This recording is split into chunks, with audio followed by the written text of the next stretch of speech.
Hello friends, thanks for tuning in today. I want to talk to you about balancing, diet with happiness. Or another way to put this is, balancing dietary restrictions with your social health. So when we talk about health, it's a highly multifaceted, problem. You want to make sure nutrition, exercise, hormones, gut, stress. And one piece that people often don't talk about in a health perspective is your social health. I've worked with people in the past who do all the things. They live, all those pillars of health with exercise, diet, very restrictive diet specifically.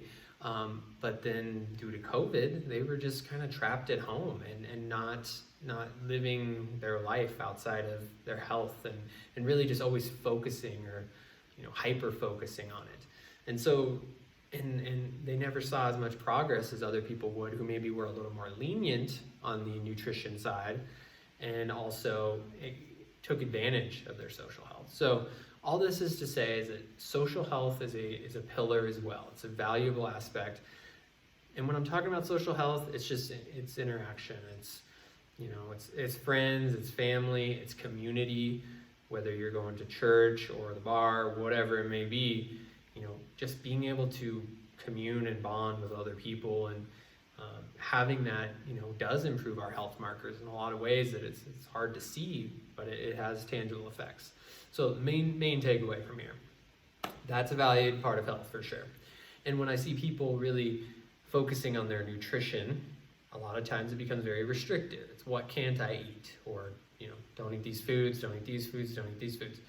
And often what happens, because for better or for worse, our social environment here in this country or in these times is always very tied to food and beverage, really. I mean, when you talk about hanging out with friends, the majority of the time it's to go out to eat or go to a movie where there's usually snacks or some kind of food involved or going to get drinks.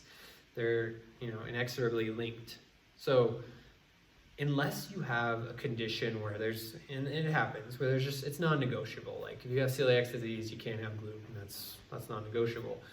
Or if you have some sort of very serious autoimmune condition that's not being well managed, and you just have to eat a restrictive diet, like yes, you got to do that. You got to adjust and find ways to still be sociable. But if you're just going for optimal health, or if you're in a place where you can occasionally cheat, then the trade-offs are there. Some people will feel terrible about it, binging, or not binging, but having, let's say some pizza when they're supposed to be eating a very restrictive diet.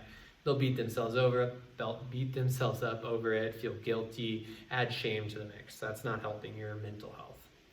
Instead, just understand that there's benefits to going out and living a normal life and not always thinking about everything that you're eating and putting in your body and, scanning every menu, being super obsessive about it. There's some benefits to just going out and just having fun, being like a normal person who doesn't have to think about everything they eat.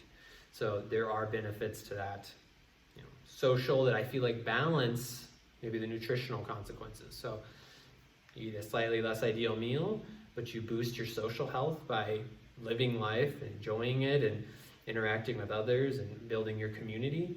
Those kind of equal out. And it doesn't mean you want to go haywire and just start, becoming a social butterfly who's eating all the bad things all the time. That's not an excuse. I'm just saying, keep the two in check. It's not doing your overall health picture good if you're sacrificing socializing and community because you're trying to keep the diet perfect. One of those has got to give a little bit, and I encourage you to seek balance, find a healthy ratio between those two, and be a little bit more diversified. So hope that changes the way you think. Once again, any questions, any thoughts, want to chat more about this or communicate, please reach out. We're always here for you, and just thanks for taking the time to watch, and we'll see you around.